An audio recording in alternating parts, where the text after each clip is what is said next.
Welcome back, everyone, joining us for episode 23 of the Crazy Canuck Truckin' podcast. We are so happy to have you.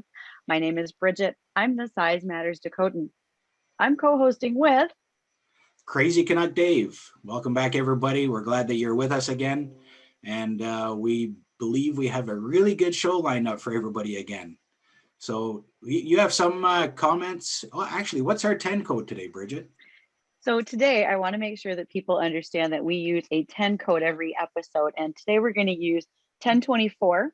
And 1024 means we completed our last assignment, because the last time we talked about, David had a little bit of a rant. We talked about some other things. And so we're going to complete that last assignment today by just wrapping up those last few things from our previous episode. But most importantly, want to make sure that everybody remembers, give us a follow, not only where you listen to your podcast, subscribe, give us 5 stars. And then additionally, you can follow us on social media at Crazy Canuck Truckin' on Instagram, on Twitter, on YouTube, and you can email us at crazycanucktruckin@gmail.com with all of your comments, questions, and ideas. We'd love to hear them.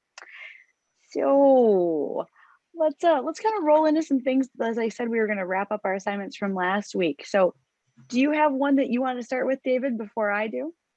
Yeah, let's not forget Jesse James Dupree and Dixie Inc. for their music. It Didn't Fall from the Sky. That's a great pandemic, great born intro song. Tune. Yes. And I just have a little bit of a rant today. Not much, but just a little bit.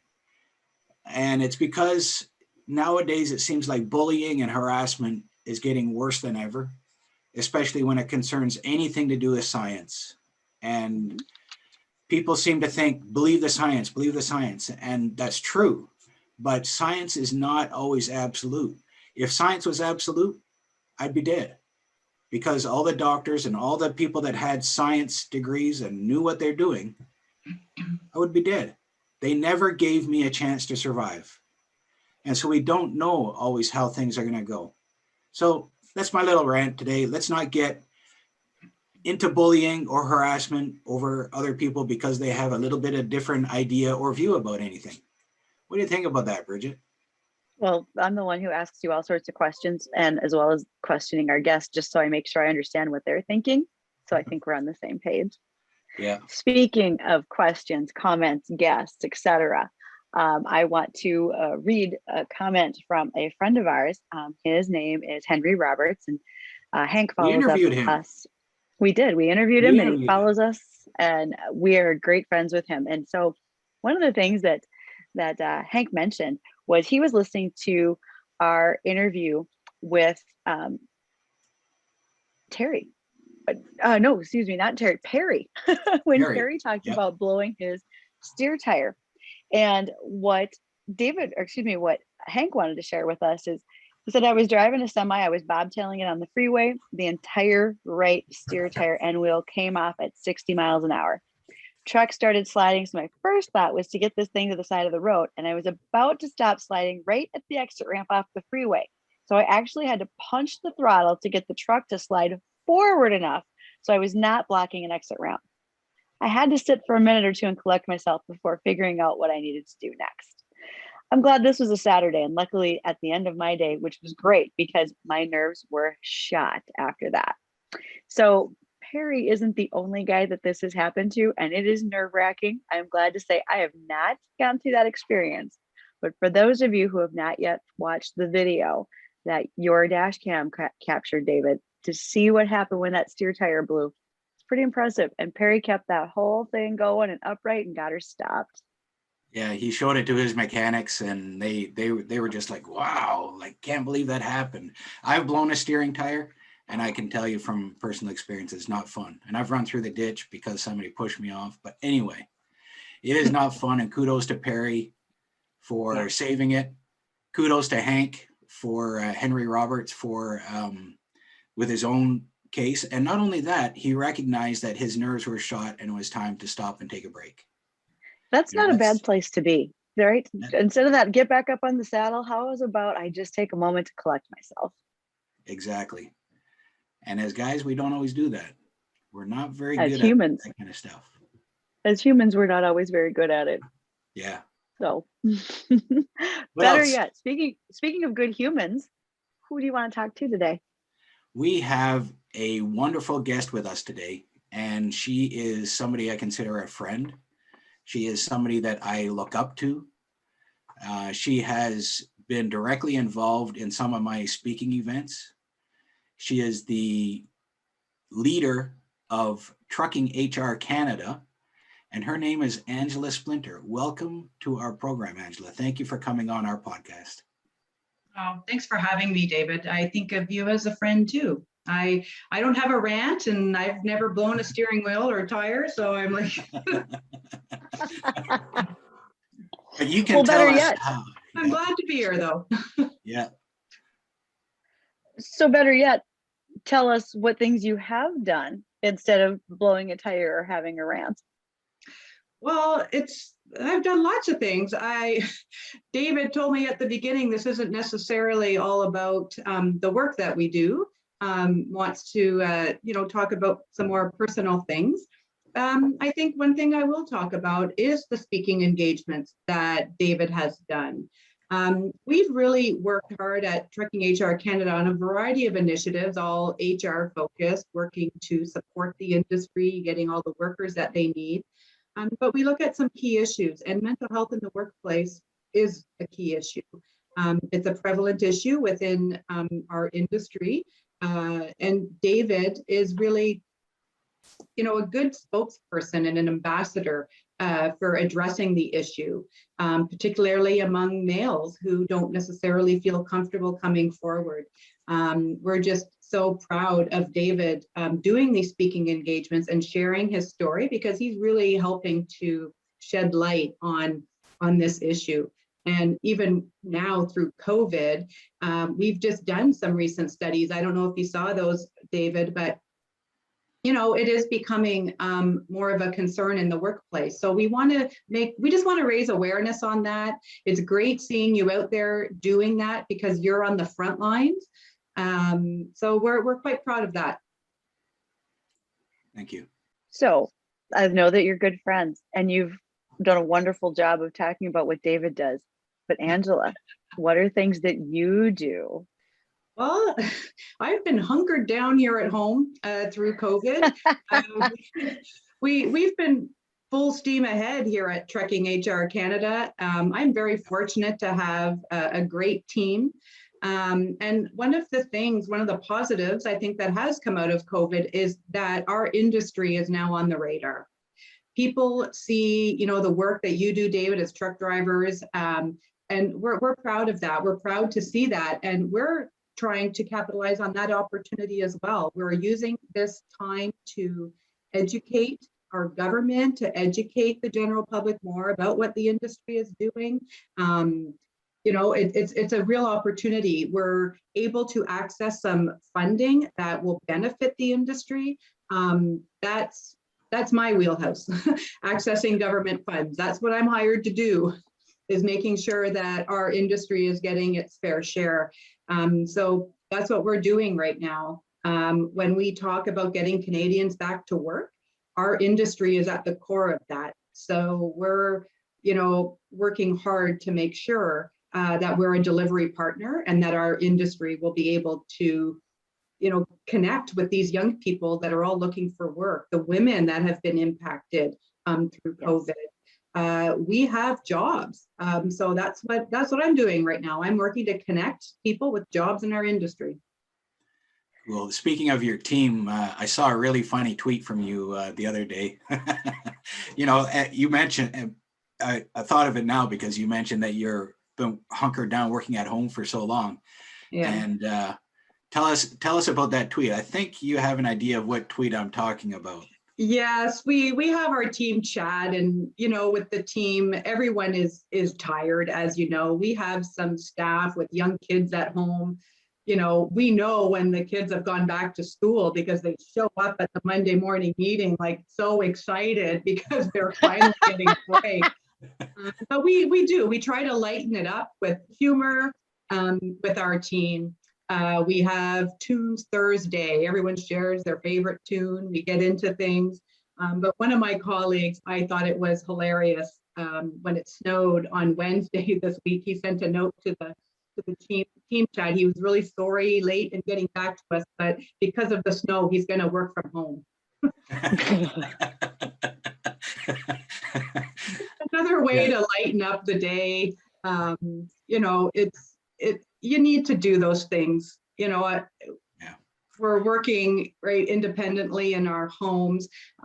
There was an interactive tool that went around. I thought it was funny. We actually had a little contest within our team when the Suez Canal, when the ship there, CNN had developed an interactive game for people to try and figure out how hard it is to steer a ship through this narrow little canal, and you had to try to advance through this game. So we had a contest with the staff. It was just hilarious. People were doing screenshots whenever they made advancements. And anyway, I'm convinced the whole thing was rigged at the end of the day, but it gave us some fun. I think that is so fabulous. I myself had to tweet out what happens to pay for the $1 billion in damages that Egypt wants. Is this a rummage sale? Is it storage wars? Will this be live TV? Maybe someone will find Jimmy Hoffa's body now. It was probably on that ship. There were lots of things on that ship. Yeah.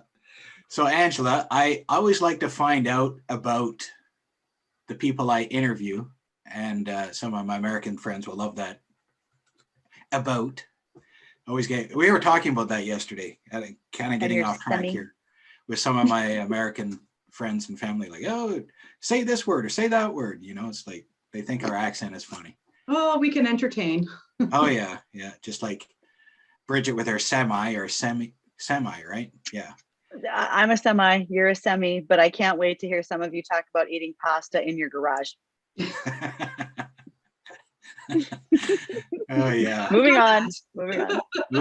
So anyway, Angela, David, how did you get into trucking? I see that you went to Carleton University in Ottawa.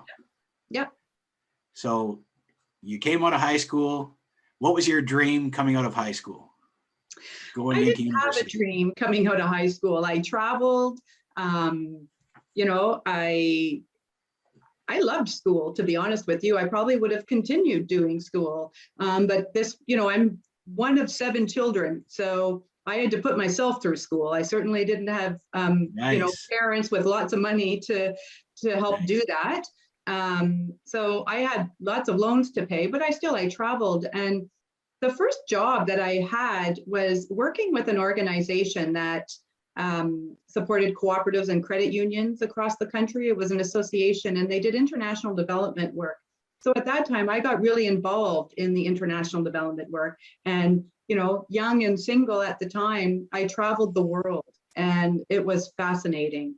And it wasn't necessarily the nice travel. I was going to underdeveloped countries, and then launched a youth program where we would send young people overseas to get work experience, exposing them to all of, these things that are happening in the world and how we can do good about it. And I loved that work. It was very rewarding work. And, fast forward, young children couldn't really travel as much anymore, because then it led to me leading a national charitable organization. So fundraising. So I really did need to travel across Canada, and it was really getting to be challenging with my kids. So I made a decision. I was able to. I always say, feminism is all about choice. And I made the choice to stay home when my kids were young. We made some sacrifices, but I fell into doing consulting work. And that's when I fell into doing work with the sector council. So the work I do today for trucking, I did for other industries. So it was in mining, electricity, renewable energy, automotive repair and service. And I was doing project management work, working with, accessing government funds to do all of these HR initiatives. And then someone came to me to apply for this role. It used to be the Canadian Trucking Human Resources Council. So that's how I ended up here, doing for trucking what I've done for other industries. And I've absolutely loved it. At the beginning, I had some colleagues saying, Angela, why trucking? And I thought, well, for the work we do with human resources and looking at challenges and trying to support employers, I don't think it gets any better. Like there was a need, right? There, you know that there's a business case, there's a need for what we do. So I'm going on 10 years now. Now, one of the things I heard you say earlier was that you spend a lot of time educating the government and public. Yes. Which one's harder, the government or the public? I have to be careful on that one. They're both challenging. I can't put one above the other, but it's a challenge for sure. Addressing those stereotypes and really educating people on the range of jobs that we have is, I find, one of the challenges. People think we're just about drivers, not, you're right, they are the backbone of our industry, but trucking is more than getting goods from point A to point B. It's that broader trucking and logistics sector. Our trucking companies make as much money on warehousing as they, you're right, they have to store a product. And it just, the whole supply chain is a little more complex than what people think. And one of the examples I often use is in our Top Fleet Employer program. We have 77 fleets in that program this year. Only 3 of those fleets actually have trucking in their name, right? It's Bison Transportation or Challenger Motor Freight or JD Supply Chain Solutions or Logicor Logistics. Like, it's, right? I think that also speaks to the fact that the work we do is much more complex. And I once had a tour. Yep. It was fascinating out in the Port of Vancouver, learning how the port worked.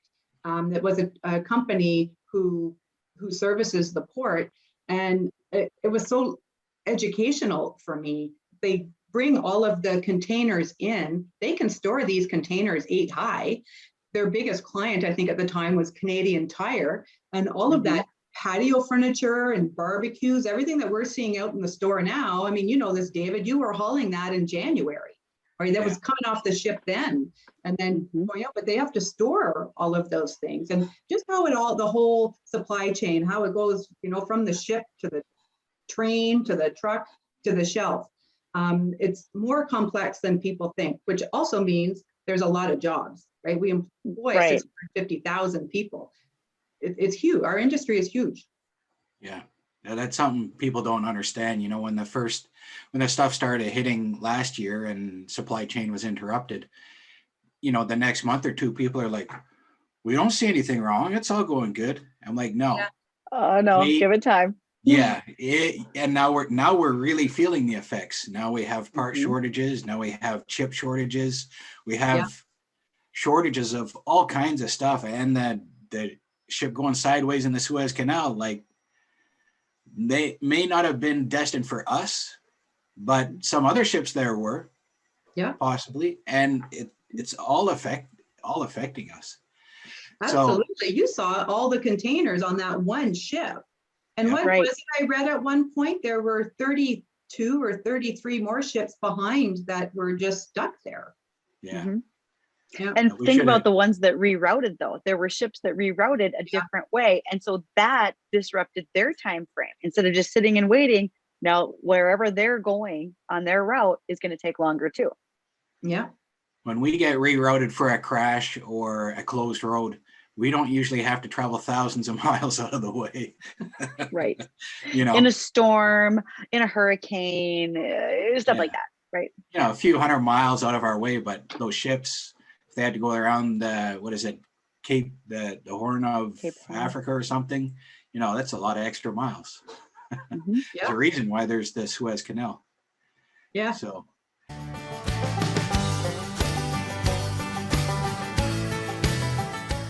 I picked up on something, Angela.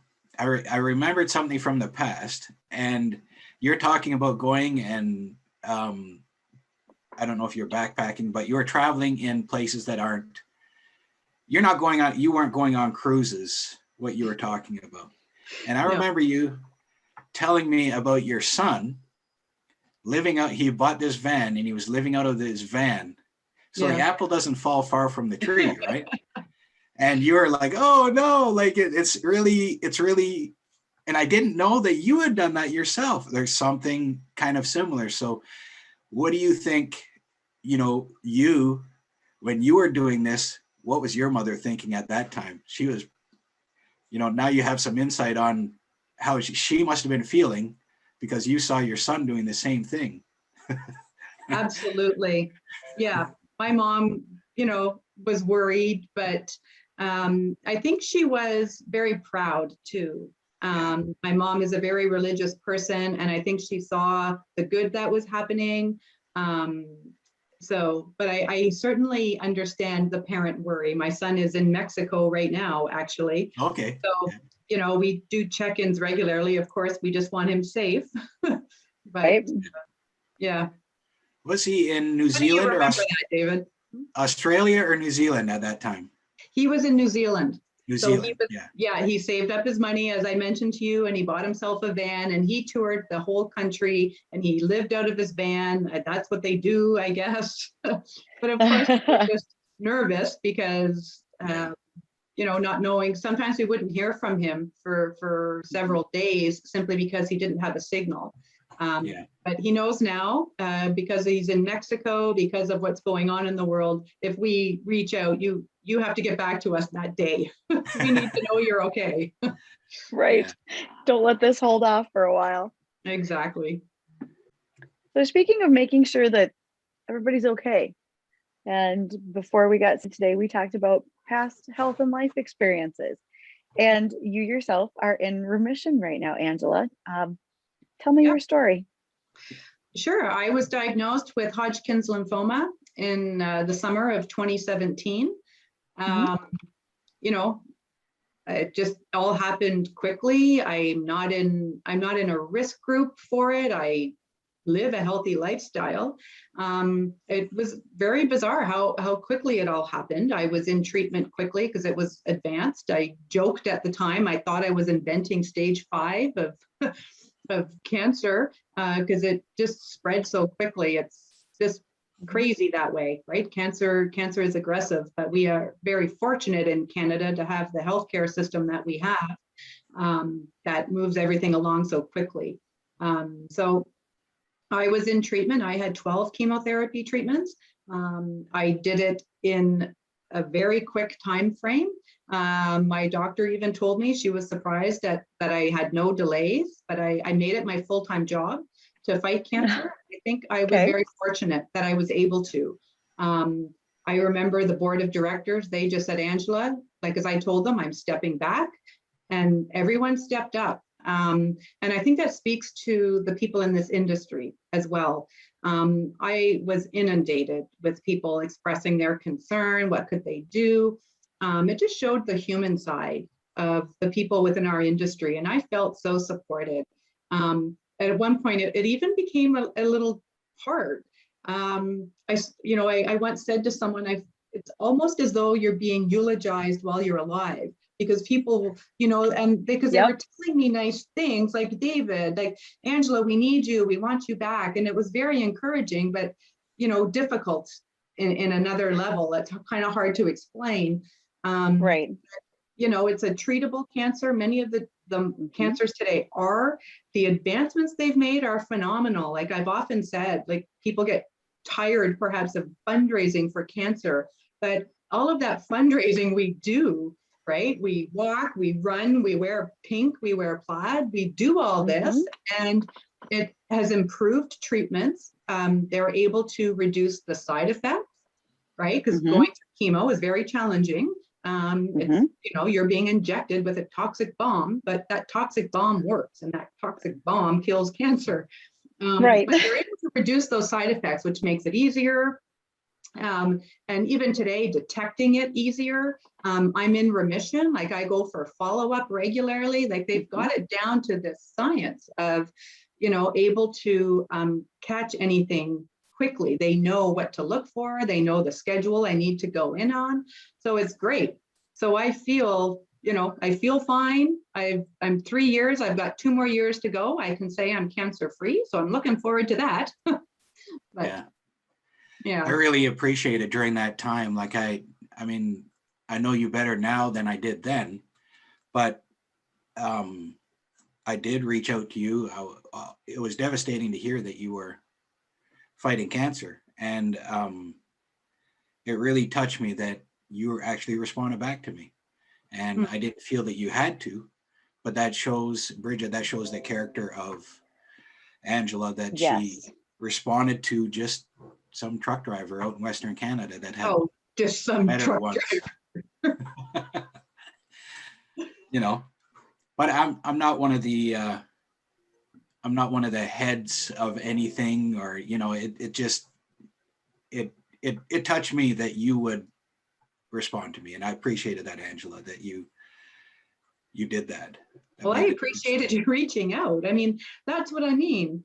People were reaching out and offering those words of encouragement, and it just says a lot about the people in our industry, right? Putting people first is Right. important. Yeah, absolutely. So we're gonna try and end on a light note here. So can Absolutely. you think of some funny experience maybe from when you were backpacking or traveling in another country, or even something more recent, you know, like what, when you get around and somebody wants to hear a funny story about one of your travels, what's the story that pops up in your mind? Oh gosh, there are many. I just don't know which ones are appropriate and which ones. We're not worried about that. Just go with I have an any of the edit above. button. Yeah. I edit stuff, so the funnier the better. Oh gosh. No, I've done some silly things. I'm geographically challenged. That's so I'm not, always the best companion for people. I've got a lot of people lost. Wait a minute. Wait a minute. So you like to just take off on kind of the ramshackle wherever we may go types of trips with not necessarily a plan, certainly not a tour guide, and you get lost easily. Yes. Oh, don't think I'm leading around on these trips. I'm the one just following everybody else. Oh, thank God. Okay. You should be with Bridget on some of her road trips, because she and her friends, you just never know what's going to happen. Yeah. We have a plan, and we usually know what direction we were going. Yeah. No, I'm always kind of following some other people. I don't want to make it sound I'm more adventurous than I am. My husband is more of the adventurer than I am. But the one thing about me and traveling, I love traveling with my family. And, for my job, I before COVID, traveled all the time. I'm an impatient person. It is my flaw. I admit it. Everyone who works with me knows it. I'm very impatient. Now, when we travel with my family, it borders on comical. They will not go with me through security. I go by myself because they stress me out. The people at security laugh because I have the passports from my whole family because I'm carrying everything. And I'm like, no, they won't come near me, because if they're too long taking their belt off, they don't know to take the water out of their bag. If they start slowing me down through security, they've actually videotaped me. They walked behind me in the airport one time and they got me on video, and they call it the mom airport walk. They were like filming me. Do not mess with mom. She's got the walk going. So they stay back and they just wait until we're all at the gate, and then I can relax when I'm all ready to go. So other people who travel with me now know that. Some staff, if they show up at the airport and they have bags to check, like they have no idea how much that frustrates me, because I know we're now going to be held up for another half an hour on the other end waiting for their silly bag. So that's me with travel. I'm impatient. So you don't want to travel with me. And I'm sure it's going to get worse after COVID. I don't know what's going to happen then. You and I were in an Uber with, who was that now? Bridget? Yes. And I was getting frustrated because we weren't getting to the right place. The first Uber we ordered didn't show up. Yeah. And it wasn't very many minutes, and it's like, cancel that Uber, cost you money, get the next one. Yeah. So yeah, I can see that now. Just keep this thing moving. Let's not be slowing down. Yeah. Yeah, you got a plan, and you want to stick to the plan, right? Yep. Well, exactly. But when your family starts videotaping you, you might think you have a bit of a problem. Yeah, I had one time where I was going through security, and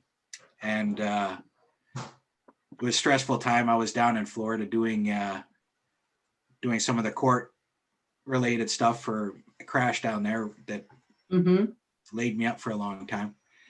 And so I'm, of course, a little stressed. My wife was with me to help me along because I lose my mind over everything. And one of my two drivers that were looking after things back home thought it was a good time to prank me and tell me that they had rolled one of the trucks, and no, that's both not trucks a were prank. involved. And, we're trying to go through security, and I must have just been beat red and just starting to fume. And my wife is just like, calm down, it'll be all right. It's probably, they're good guys, they probably got it under control. And it took a while before I could get a hold of them again because they wouldn't answer their phone. Oh, geez. I wouldn't either. Yeah. So in case that your family took that video and posted it anywhere, Angela, where do we find you? On Twitter, on Instagram? No. Okay. I'm sure I found a way to remove that. And it was just within our own family. They have their fam chat, and I like to send those. Yeah. I But won't share nonetheless, that. but for others who would like to follow you, do you have some accounts that we can look up? Yeah, I'm on Twitter. I don't know how to work all the other ones, but our industry is big on Twitter, so I use that to get out information, things that are happening within the industry, things that might be helpful for employers or for people to learn more about the work we're doing and the things we're doing to help our industry. And that handle is? And Splinter. Trucking HR Canada would be at Trucking HR. Trucking HR. Yep. At Trucking HR. And Trucking HR is also on Instagram, Facebook. Katrina manages all of that. She's got us everywhere. Yeah, that's awesome. Any final thoughts or any words you want to leave us with? Well, thank you, David, as a truck driver. Thanks to all our truck drivers for the work that they're doing right now on the front lines. We appreciate all of it. Thank a trucker. So thank you very much. We want to thank Jesse James Dupree for our music, It Didn't Fall From the Sky. And we are good to close us out. Bridget, take us away. Perfect. Thanks, you guys, for joining us today. We greatly appreciate it. Again, please make sure to subscribe where you get your podcasts and give us a 5-star rating.